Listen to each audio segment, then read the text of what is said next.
Hello everyone, it's me JerseyMe93 here, and I'm bringing you guys part 2 to the layup scoring guide. Now if you guys missed part 1, please check that out, as well as hit the like and subscribe button. If we can get to 100 likes for this video, part 3 and 4 will drop a lot sooner than this. So if you guys don't know already, man, we're getting into the layups because we want to explain how we trigger circus layups, how we could use some angles, and that's what we'll cover in this video. Part 3 and 4 cover specific layup types like spin layups, hop step layups, and we'll also work with different timing and tricks that you could use in the paint with smaller guards. So if you guys want to see those parts, again, let us get to 100 likes and let's get right into it.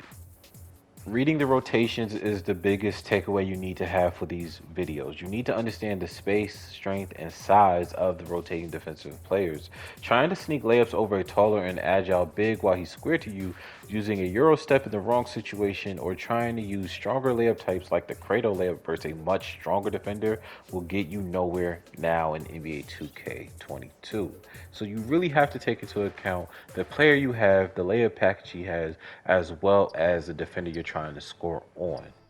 If the big has already rotated towards you, as you'll see right here with these great examples with Trae Young versus Rudy, and then Trae Young versus Bam, they arrive super early. You'll see how much it impacts your shot selection or the contact animation that you will get. Yes, you can make these at times, but the more fatigue you pick up over the course of a game and the better the defenders, these shots aren't really reliable. Now, if you want to trigger stuff like that, as you saw right there with Kyrie Irving, all you have to do is go opposite of the defender's momentum. So you kind of have to read your map, if that makes sense. If you play Call of Duty or anything like that, you already know reading your map is all about having understanding where you think the enemy might be coming from. So you want to go opposite of his momentum. So if he's moving left, you want to move right. And this is an example of the flip side of the defender rotating right, and I go left. So I also just want to take a second here to understand or break down the circus layups as well. They're really rare to trigger online because you have off-ball defenders, and the window to trigger these are really small. So with both examples, as you saw right here, you have to start your layup or try to predict the rotation way before they even greet the ball handler. So you have to do it so early that it's starting around the elbow area in each clip. Now, another thing too I gotta say about this, they're not really tied to badges. So if you want to grind for badges, things like that, obviously it will help you score more in the paint, but you don't need the badges to trigger these animations. They're more so tied towards the layup packages you have selected. So Jordan has his own stuff, Kyrie has his own contact animations, and so on and so forth.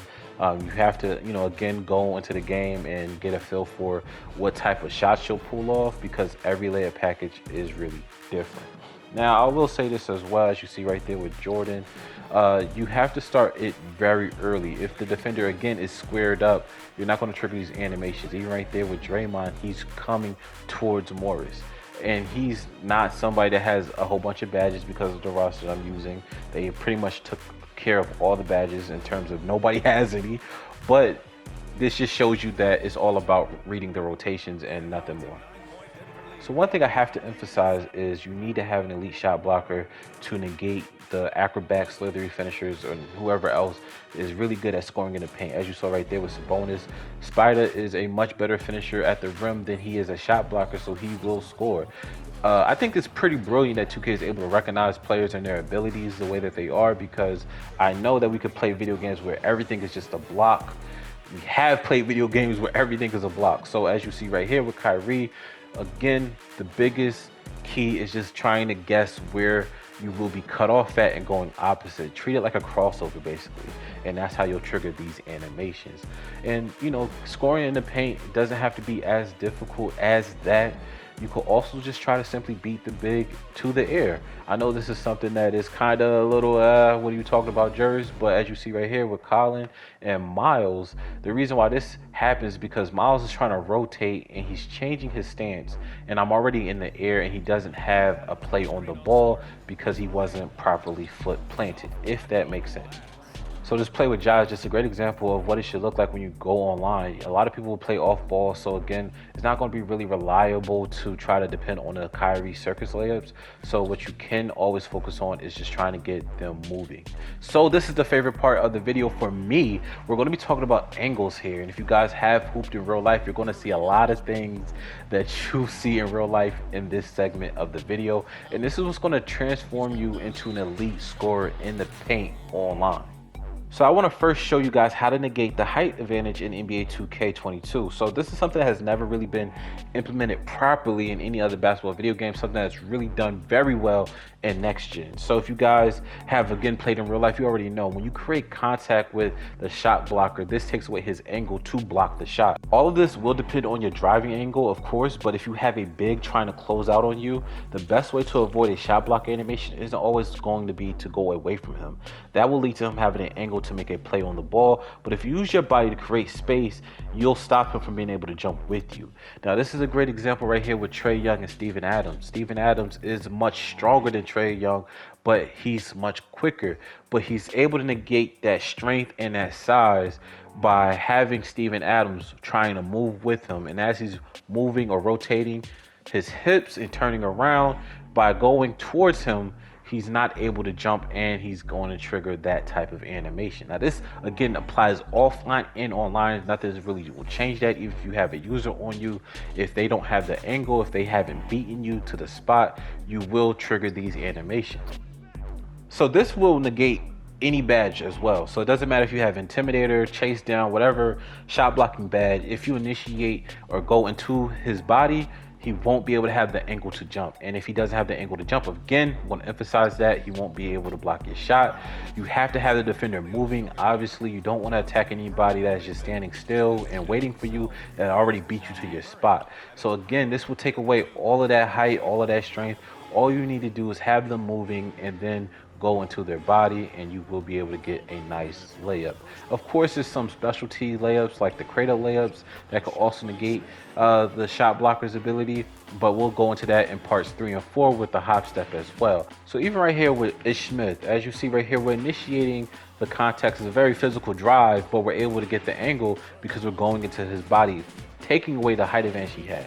Again, this is not something that's just relegated to superstars. Everybody can do this. Anybody can do this. It's just fundamental basketball, understanding angles and understanding how to use the body to shield the ball. You just have to go into wherever the defender is. So if he's right, you want to go right. You just have to get him moving. Now, another thing we can do with angles is we can put the defender in jail. So this is a great example, again, picking on Steven Adams, even though he's one of my favorite players for some reason. I don't know, I just love Steven Adams.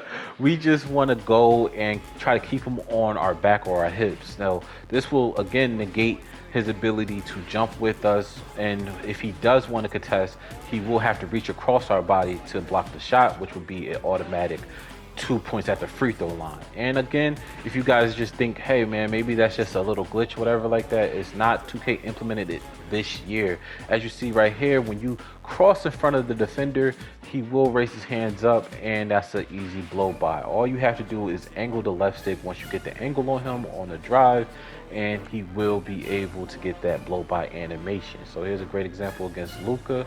Again, I'm just nudging the left stick over or across, and the reason why this works is because if he wants to make a play on the ball, he will have to run through me, trip me, or do something physically violent to stop me from scoring this basketball, which he cannot do without giving me 2 shots at the free throw line. And again, he can't jump with me. So another thing you do if you want to put the defender in jail is you can use same hand layups on drives. So this is done by pressing the right stick towards the right, even if you're angling, and they will initiate a one hand mistime layup. So we'll see right here going across the body. We'll also show you that we can use that angle to negate and finish over 2 players. So I just want to say this as well. You need to use the initiation method when you have a somewhat unclean drive. So a clean drive is what you're seeing right here with Steve Francis. When you don't have anybody on you or not in a riding animation, because when you kind of have to force a layup in a ride animation, you're going to get those shot block animations, especially if they have a height advantage over you. All they have to do is really time it. Now, when you want to use the gel method is when you have a clean drive to the rim. So again, this is an example of that. As you see right here, I'm able to do the left stick momentum cross in transition, cross over Embiid's body, and then that's going to force a foul. Like I've been saying, it's going to be a foul every time. That's not luck. That's just playing basketball. If they have chase down, it will be a block, still intimidator. It does not matter. If you have the angle, 2K will reward you. Last and certainly least, at least for this year, is the reverse layups. Now, I don't know why the reverse layups aren't as consistent as they used to be in the past. They used to be a little cheesy because they just was guaranteed 2 points regardless. It actually matters this year. So if you start the layup and a defender jumps with you, it really won't go in. If they, again, as you saw right there, they jump late, it will work. So that's how you can get them to work. But at times they just maybe won't work. Maybe it's a timing thing. And the last way you can use the gel method is with a Euro step or specialty layups, which I will show in the other parts will be 3 and 4. If we can get this to 100 likes, as I said earlier, it will greatly help some basketball this channel grow, and the quicker 3 and 4 will drop for y'all. I'm JerseyMate93. Please like and share, as well as follow me on Twitter if you have any more questions at JerseyMate93. And I'm out. Peace, Nation.